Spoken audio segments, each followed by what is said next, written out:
بسم اللہ الرحمن الرحیم۔ متاہل اسلامک آفیشل کے سننے والوں معزز سامعین و حضرات السلام علیکم۔ آج کی یہ کہانی حضرت موسیٰ علیہ السلام اور ایک ولی اللہ کے بارے میں ہے۔ آپ تمام حضرات سے مجھے یہ امید ہے کہ آپ تمام حضرات اس قیمتی اور سچی کہانی کو سن کر اس سے کچھ سبق حاصل کرنے کی کوشش کریں گے۔ تو چلیے چلتے ہیں کہانی کی طرف۔ ایک مرتبہ حضرت موسیٰ علیہ السلام نے اللہ تعالیٰ سے عرض کیا، مجھے کوئی ایسے بندے کے بارے میں بتا دیجئے جو آپ کے ساتھ محبت کرتا ہو اور آپ بھی اس کے ساتھ محبت کرتے ہوں۔ تو اللہ تعالیٰ نے فرمایا کہ موسیٰ وہ تم ہو۔ تو موسیٰ علیہ السلام نے فرمایا، یا اللہ میرے علاوہ کوئی ایسا بندہ ہو جو آپ کے ساتھ محبت کرتا ہو اور تم اس کے ساتھ محبت کرتے ہو۔ تو اللہ جل شانہ نے دوبارہ فرمایا کہ موسیٰ وہ تم ہو۔ موسیٰ علیہ السلام نے ایک بار پھر عرض کیا، یا اللہ میرے علاوہ کوئی اور ہو اس کے بارے میں بتا دیجئے۔ تو اللہ تعالیٰ نے فرمایا کہ فلاں جگہ جاؤ، وہاں تجھے مجھے چاہنے والا ایک بندہ ملے گا۔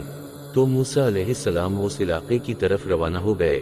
جب موسیٰ علیہ السلام اس علاقے کے ایک بستی کے قریب پہنچے تو موسیٰ علیہ السلام نے ایک ایسے شخص کو دیکھا جو جسمانی اعتبار سے بہت کمزور تھا، اتنا کمزور تھا کہ اس کی جسم کی ہڈیاں واضح نظر آ رہی تھی اور درد و تکلیف کی وجہ سے آہ و فریاد کر رہا تھا۔ جب موسیٰ علیہ السلام نے اس بندے کو دیکھا تو موسیٰ علیہ السلام یہ سوچ کر وہاں سے روانہ ہو گئے، یہ وہ بندہ نہیں ہے جس کے بارے میں اللہ تعالیٰ نے مجھے بتایا ہے۔ لیکن جب موسیٰ علیہ السلام وہاں سے روانہ ہوئے تو اس شخص نے حضرت موسیٰ علیہ السلام کو پیچھے سے آواز دیا اور کہا کہ موسیٰ پہلے اللہ تعالیٰ سے میرے بارے میں پوچھ رہے تھے، اب بغیر سلام کلام کے روانہ ہو گئے۔ تو موسیٰ علیہ السلام یہ سن کر فوراً اس شخص کے پاس آ گئے۔ موسیٰ علیہ السلام نے فرمایا، اچھا وہ تم ہو جس کے بارے میں میں نے اللہ تعالیٰ سے پوچھا تھا؟ تو اس ولی اللہ نے فرمایا، ہاں میں وہی ہوں۔ تو موسیٰ علیہ السلام نے فرمایا، آپ کو تو میں بہت زیادہ تکلیف میں دیکھ رہا ہوں۔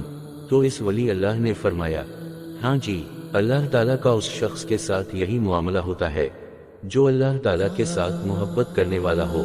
تو موسیٰ علیہ السلام نے پھر فرمایا کہ آپ کی کوئی خواہش، کوئی ارمان ہے؟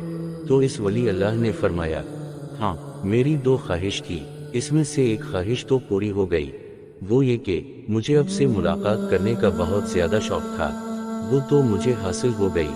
دوسری خواہش یہ ہے کہ مجھے بہت سخت پیاس لگی ہے اور مجھے پانی کی سخت ضرورت ہے۔ تو موسیٰ علیہ السلام یہ سن کر فوراً بستی کی طرف روانہ ہو گئے اور وہاں سے پانی لے کر جلدی جلدی آنے لگے۔ لیکن جب موسیٰ علیہ السلام اس ولی اللہ کے قریب آ گئے تو دیکھا کہ کسی چیر پھاڑ کرنے والے جانور کو اللہ تعالیٰ نے اس ولی اللہ پر مسلط کیا ہوا تھا اور اس ولی اللہ کے ٹکڑے ٹکڑے کر دیے تھے۔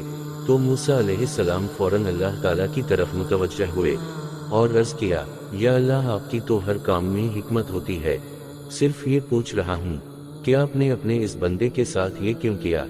تو اللہ تعالیٰ نے ارشاد فرمایا کہ موسیٰ، میں نے اس کو دو باتوں کی وجہ سے دو سزائیں دی۔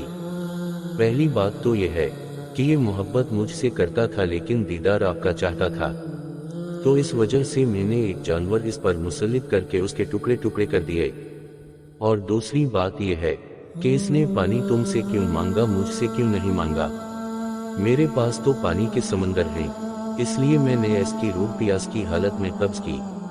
تو میرے قابل احترام بھائیوں، بزرگوں، دوستوں، اس کہانی سے ہمیں یہ سبق ملتا ہے کہ اللہ تعالیٰ کو اپنے بندے کے دل میں کسی اور کی محبت بالکل پسند نہیں ہے، کیونکہ میرے محترم بھائیوں، بزرگوں، اللہ تعالیٰ نے انسانی دل اپنے لیے بنایا ہے۔ دل اللہ کا گھر ہے۔